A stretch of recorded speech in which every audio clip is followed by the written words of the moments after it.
تعظيما وتكريما إن الله وملائكته يصلون على النبي يا أيها الذين آمنوا صلوا عليه وسلموا تسليما اللهم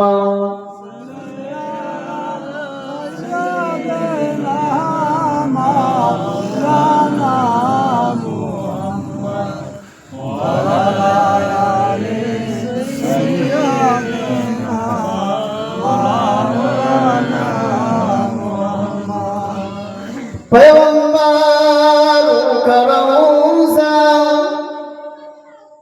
दिखा दे खुदाया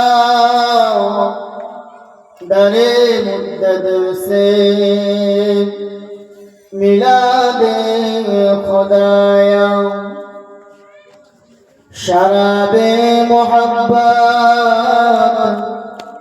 पिला दे खुदाया पैगंबरों का रोज़ा दिखा दे खुदाया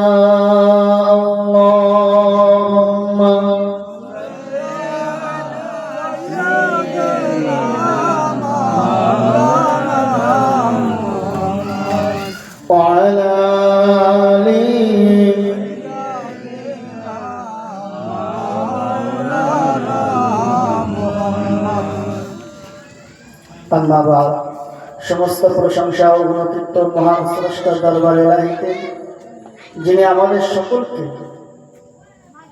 दुनियार जन्नती बागाने बसार तौफिक दान करेছেন সকলে বলি আলহামদুলিল্লাহ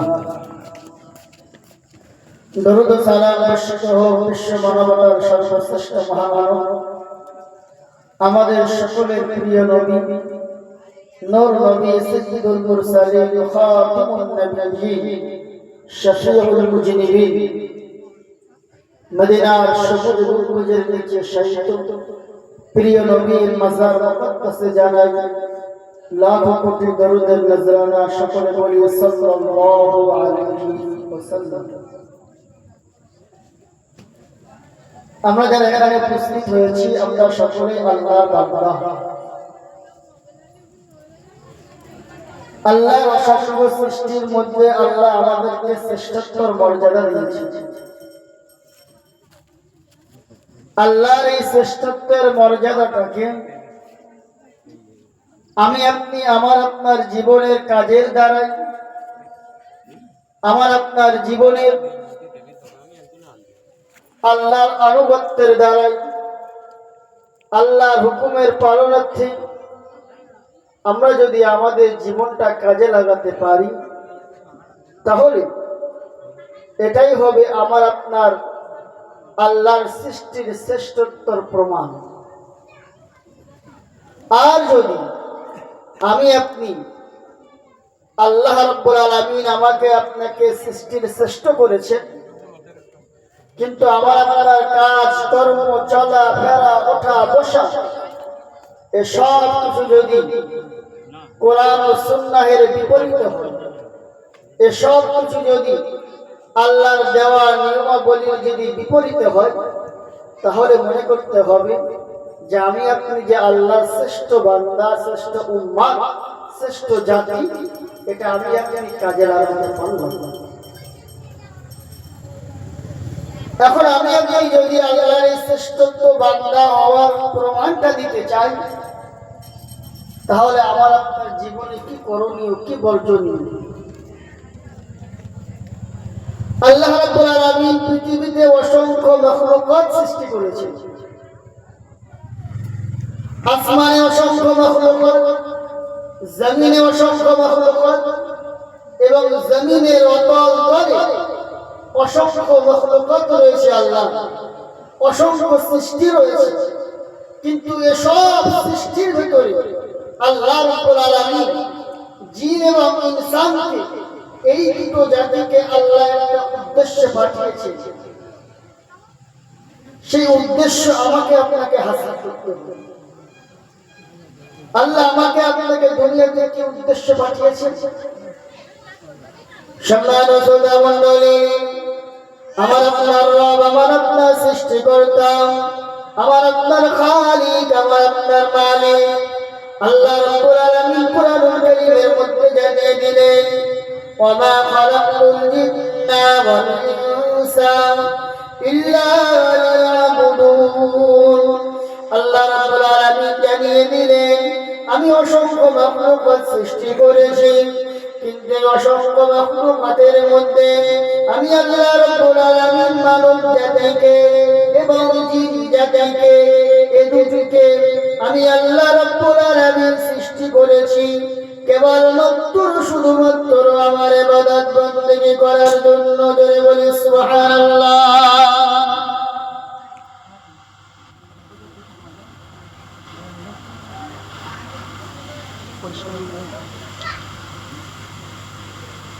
জিন এবং ইনসানকে আমি আল্লাহ সৃষ্টি করেছি আমার ইবাদত বندگির জন্য।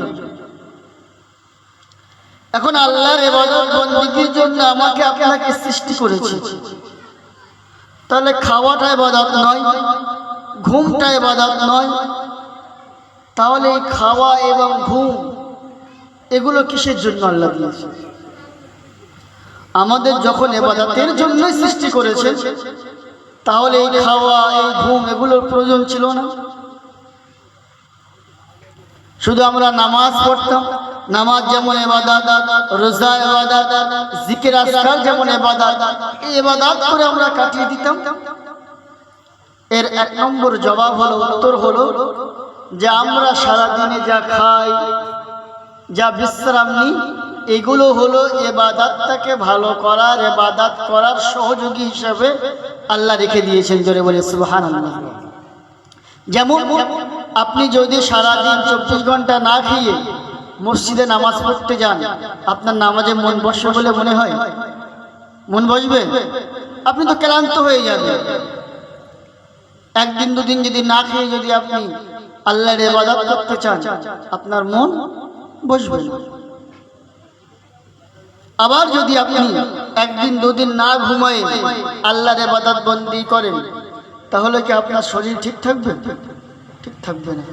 তার মানে আপনার ইবাদত বন্দী করতে মন মানসিকতা লাগবে না। ওই জন্য আল্লাহ রাব্বুল আলামিন আমাকে আপনাকে সৃষ্টি করেছেন, আমাকে আপনাকে তার ইবাদত বندگی করতে বলেছেন। এই ইবাদত বندگی করার সাথে সাথে আল্লাহ রাব্বুল আলামিন, আল্লাহ জাল্লা শানহু আমার আপনার জীবনে রেখে দিয়েছেন খানা পিনা, আমার আপনার জীবনে রেখে দিয়েছেন ঘুম বিশ্রাম, এগুলো আমার আপনার জীবনে রেখে দিয়েছেন যাতে করে আমি আপনি আল্লাহর ইবাদতটা ভালো করে করতে পারি, আল্লাহর ইবাদতটা সুন্দর করতে পারি। কিন্তু না মুসলমান ঘরে ভাই ও বোনেরা, এই জীবনের খাওয়াটা আমাদের একমাত্র শুধুমাত্র এবং শোয়াটা, ঘুমানোটা আমার আপনার জীবনের লক্ষ্য উদ্দেশ্য হলে হবে না। আমি ভালো মন্দ খেতে পারছি, আমি ভালো মন্দ ভোগ করতে পারছি, আমি রাতের নিবিড়ে ঘরের মধ্যে ঘুমাতে পারছি, এই ঘুম এবং এই খাওয়া দাওয়া এগুলো আমার আপনার জীবনের লক্ষ্য নয়। আমার আপনার জীবনের লক্ষ্য শুধুমাত্র কেবলমাত্র সেই আল্লাহ রাব্বুল আলামিনের ইবাদত বندگی, সেই আল্লাহর উপাসনা, সেই আল্লাহর আরাধনা।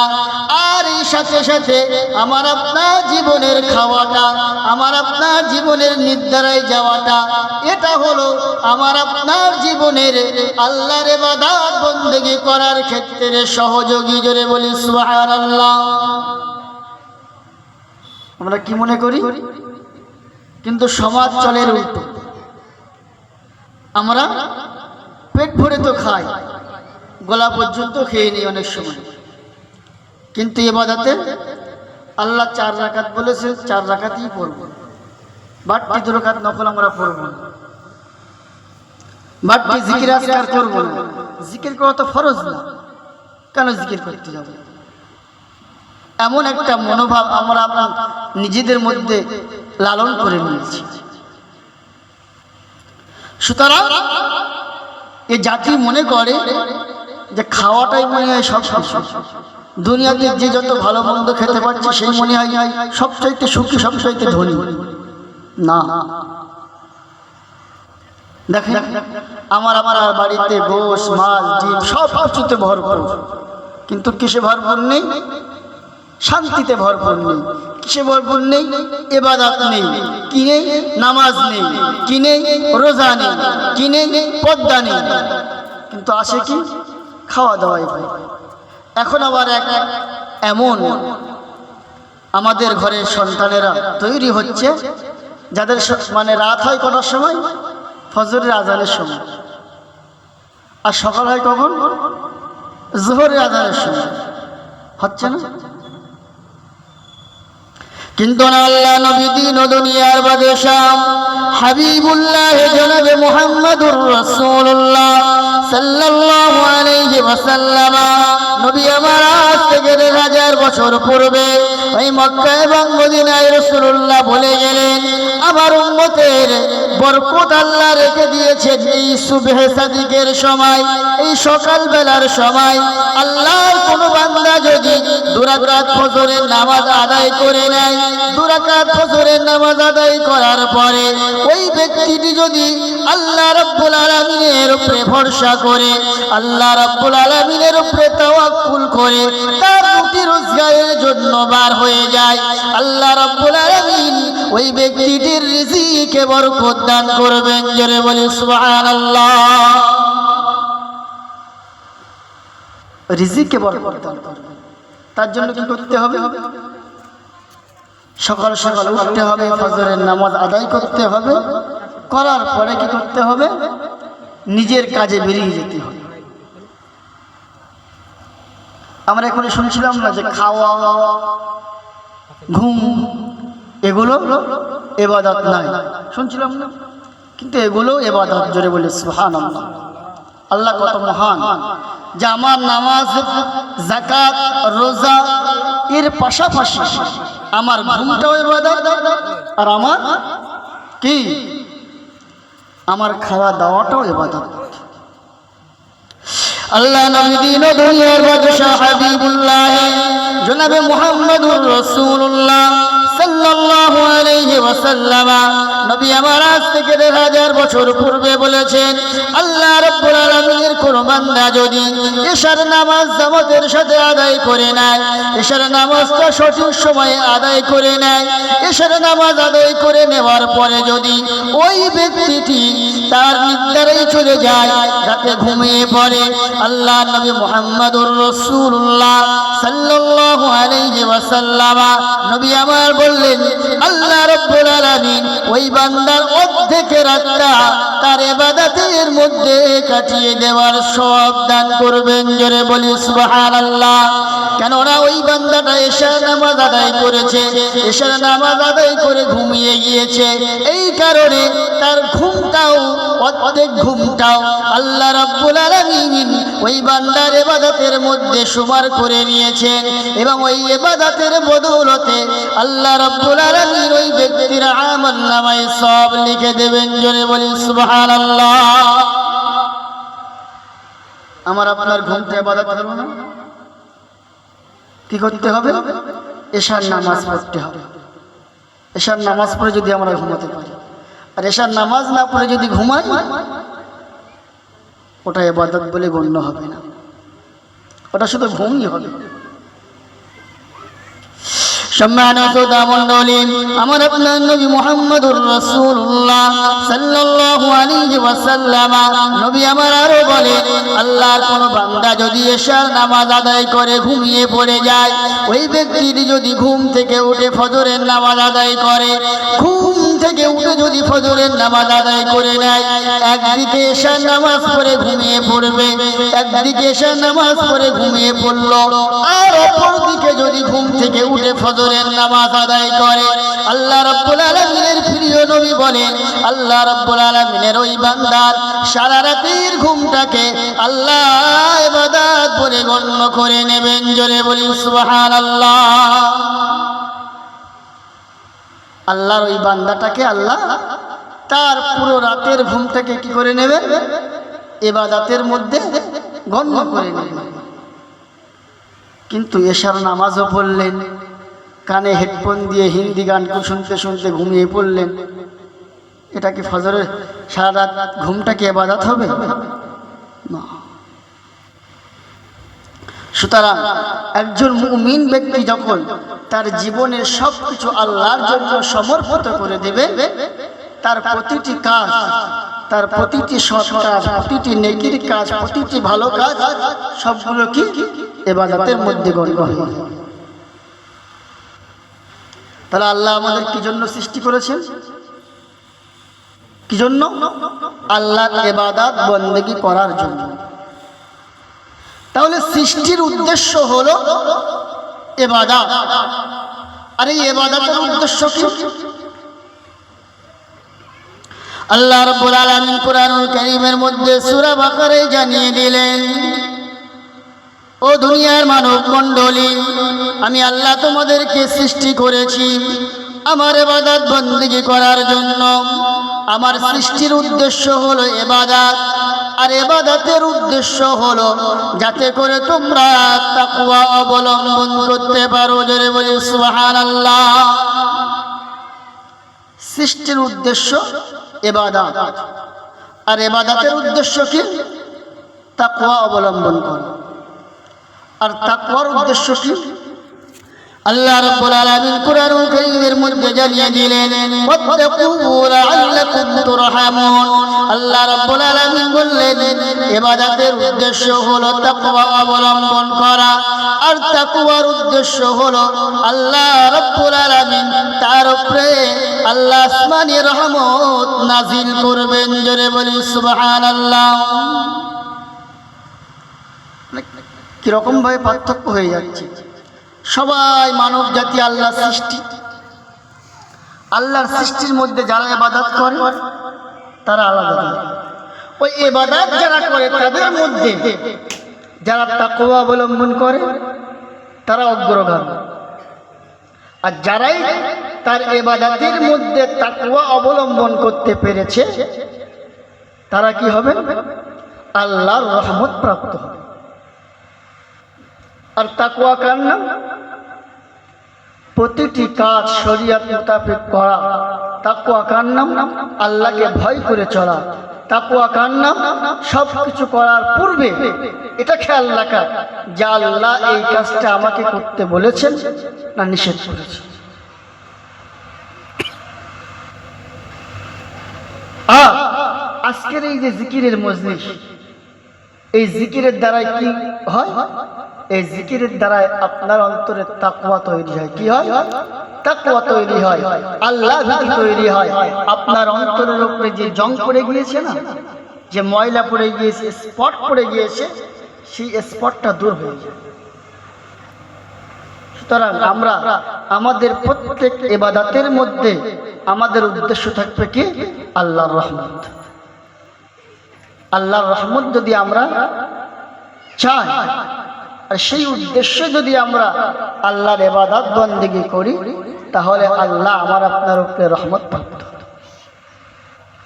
এই রহমত যদি আমি আপনি পেতে চাই তাহলে কি করতে হবে? এক নম্বরে আপনাকে মনে করতে হবে ইবাদতের মধ্যে, চলাফেরার মধ্যে, ওঠা বসার মধ্যে আল্লাহ আমাকে দেখছেন। কি বলছি? আমি আল্লাহকে দেখছি। কি বলেছি?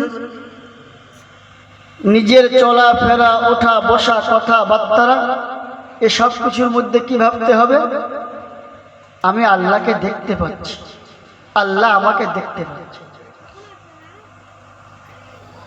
সম্মানিত শ্রোতা মণ্ডলী, আমার আপনার নবী দিন ও দুনিয়ার বাদশা হাবিবুল্লাহ জনাবে মুহাম্মদুর রাসূলুল্লাহ সাল্লাল্লাহু আলাইহি ওয়াসাল্লাম, নবী আমার আজ থেকে ১,৫০০ বছর পূর্বে রাসূলুল্লাহ বসেছিলেন। এমন সময় রাসূলুল্লাহ দরবারে এসে হাজির ফেরেশতা জিবরাইল আমিন। ফেরেশতা জিবরিল আমিন একটা ছদ্মবেশে রাসূলুল্লাহ দরবারে এসে হাজির। রাসূলুল্লাহকে দ্বীন সম্পর্কে, ইসলাম সম্পর্কে, বিভিন্ন বিষয় সম্পর্কে রাসূলুল্লাহকে জানাচ্ছেন। এমত অবস্থায় সর্বশেষের দিকে গিয়ে রাসূলুল্লাহকে প্রশ্ন করলেন, ওমাল ইহসান, ইহসান কি? ইহসান মানে হলো কোনো কিছু যথাযথ করা, আল্লাহর ইবাদতটা যথাযথ করা, জিকিরটা যথাযথ করা, রোজা যখন রাখবো যথাযথ রোজা রাখবো, রোজা রাখার মতো রোজা রাখবো, পরিপূর্ণ রোজা রাখবো। ওমাল ইহসান, ইহসান জিনিসটা কি? ওই সময়ে ফেরেশতা জিবরিল আমিন উত্তর দিলেন, ইয়া রাসূলুল্লাহ, ইয়া হাবিবাল্লাহ, ওমাল ইহসান, ইহসান হলো আন তা'বুদাল্লাহ কাআন্নাকা তারা ফাইন লাম তাকুন তারাহু ফাইন্নাহু ইয়ারাকা। কোন ব্যক্তি যখন আল্লাহর ইবাদত করবে, কোন ব্যক্তি যখন আল্লাহর উপাসনা করবে, কোন ব্যক্তি যখন আল্লাহর জিকির আজকার করবে, ওই ব্যক্তিটি মনে মনে এটা ভেবে নেবে, আনতা আবুদাল্লাহ কাআন্নাকা তারা, যেন মহান স্রষ্টা রব্বুল আলামিন তাকে দেখতে পারছেন। আর যদি এটা না হয়, ওয়াইল্লাম তাকুন তারাহু ফাইন্নাহু ইয়ারাকা, আর যদি মনের মধ্যে এটা ধারণা করতে না পারে, মনের মধ্যে যদি এই কল্পনাটা না আসে যে আমি আল্লাহকে দেখছি, তাহলে যেন মনের মধ্যে এটা গেঁথে দেয়, তার ইবাদতের মধ্যে, তার উপাসনার মধ্যে, তার আরাধনার মধ্যে, মনের মধ্যে যেন এই কথাটা তিনি বুনে নেয়, মনের মধ্যে যেন এই কথাটা রুয়ে নেয়, মনের মধ্যে যেন এই কথাটা রেখে দেয় যে মহান স্রষ্টা রব্বুল আলামিন আমাদেরকে দেখছেন। জোরে বলি সুবহানাল্লাহ। তাকওয়া অবলম্বন করতে গেলে, আল্লাহর রহমত প্রাপ্ত হতে গেলে এক নম্বরের কাজ হলো আমি আল্লাহকে দেখছি। এটা সেই চক্ষু, সেই অন্তর আমার আপনার তৈরি হয় যে মনের মধ্যে এটা বসাতে পারবো। কিন্তু এটা তো বসাতে পারি যে আল্লাহ আমাকে দেখছেন, এটা বসাতে পারবো না। তাহলে আমার আপনার প্রতিটি ইবাদতে যদি মনে হয় নামাজ পড়ছি, আল্লাহু আকবার, যদি এটা ভাবি যে আল্লাহ আমাকে দেখছেন, সেই সময় কি হবে? ব্যবসার কোনো চিন্তা ভাবনা আসবে না, বাড়ির কোনো সমস্যার চিন্তা ভাবনা আসবে না। কেন? আল্লাহ আমাকে দেখছেন। এক নম্বর। দ্বিতীয় নম্বরে কথা হলো কি ভাবতে হবে যে আল্লাহ আমার বন্ধু। আল্লাহ আমার বন্ধু। সম্মানিত শ্রোতা মণ্ডলী, আমি আপনি মুসলমান, আমি আপনি ঈমানদার, আমি আপনি আল্লাহকে এক বলে মাননেওয়ালা। আল্লাহ রাব্বুল আলামিন কোরআনুল কারীমের মধ্যে বললেন, আল্লাহু ওয়ালিয়ুল মুত্তাকিন, যারা মুত্তাকি বান্দা আল্লাহ তাদের বন্ধু। আল্লাহ কোরআনুল কারীমের মধ্যে বললেন, আল্লাহু ওয়ালিয়ুল মুমিনিন, যারা মুমিন বান্দা, নেককার বান্দা, ঈমানদার বান্দা, তারাও আল্লাহর বন্ধু। আল্লাহ রাব্বুল আলামিন কোরআনুল কারীমের অন্যতরে আরো জানিয়ে দিলেন, আল্লাহু ওয়ালিয়ুল্লাযীনা আমানু, আল্লাহ তাদেরই বন্ধু যারা ঈমান এনেছে। জোরে বলি সুবহানাল্লাহ। আল্লাহ কাদের বন্ধু? যারা ঈমান এনেছে। আমি আপনি ঈমান এনেছি না? ঈমান এনেছি বলে তো মুসলমান। আল্লাহ কোরআন বলছে, আল্লাহু ওয়ালিয়ুল্লাযীনা আমানু, আল্লাহ ঈমানদারদের বন্ধু। সুতরাং আল্লাহকে যখন বন্ধু বলে মেনে নিয়েছে, আপনার কাজ কি? বন্ধুর কাছে আমরা কি করি? ট্রিট চাই না? এই বন্ধু আজকে খাওয়াতে হবে, এই বন্ধু আজকে এটা করে দিতে হবে, চাই না? তাহলে আল্লাহকে যখন আমি বন্ধু করেছি, আমাকে কি করতে হবে? আমার সকল প্রয়োজনটা আল্লাহকে চাইতে হবে। কি করতে হবে? আল্লাহর কাছে চাইতে হবে।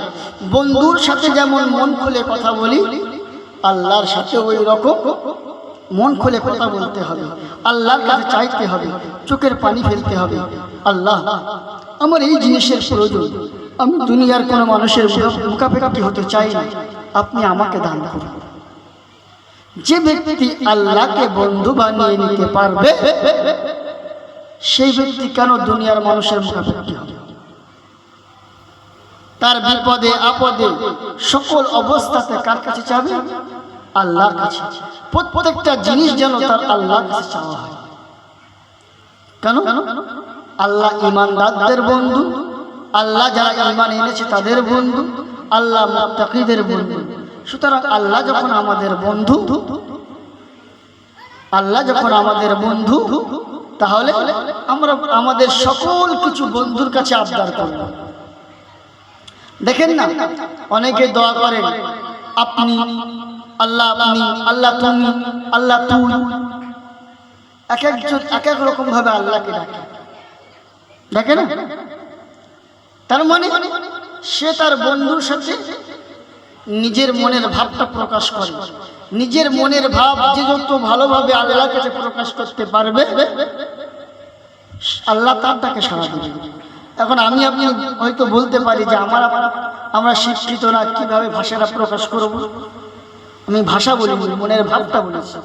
কি বলেছি?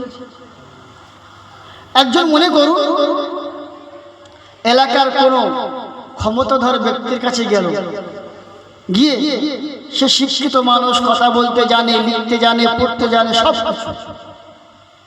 সে গিয়ে তার সমস্যাটা ব্যক্ত করল, কিন্তু ব্যক্ত করার পরে দেখা গেল সেই ক্ষমতার ধর ব্যক্তিটি তার কথায় কোনো রেসপন্স দিল না, যে এখন এখান থেকে চলে যাও, পরে আসবো।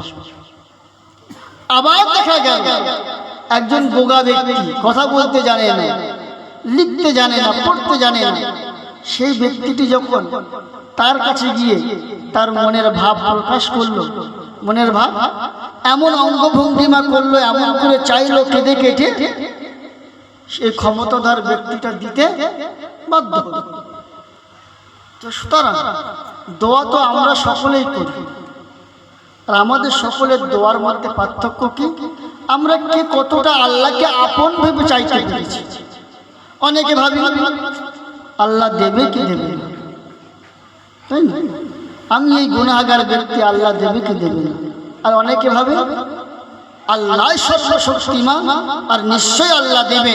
আর যারা এই মনোভাব নেই, আল্লাহর কাছে চায়, আল্লাহ তাদেরকে দান করে। আমার 3 নম্বর কাজ হলো আল্লাহর রহমত প্রাপ্ত হতে গেলে যে আমি আমার জীবনের সারা দিনের কাজ কর্ম, ওটা বসা, সব কিছুতে কি বলবো? আল্লাহর সাথে বলবো। কি বলবো? আল্লাহর সাথে বলবো। শিক্ষিত মহলে অনেক সময় দেখবেন সবাই পার্সোনাল ডায়েরি রাখে। কি ডায়েরি? ডায়েরি।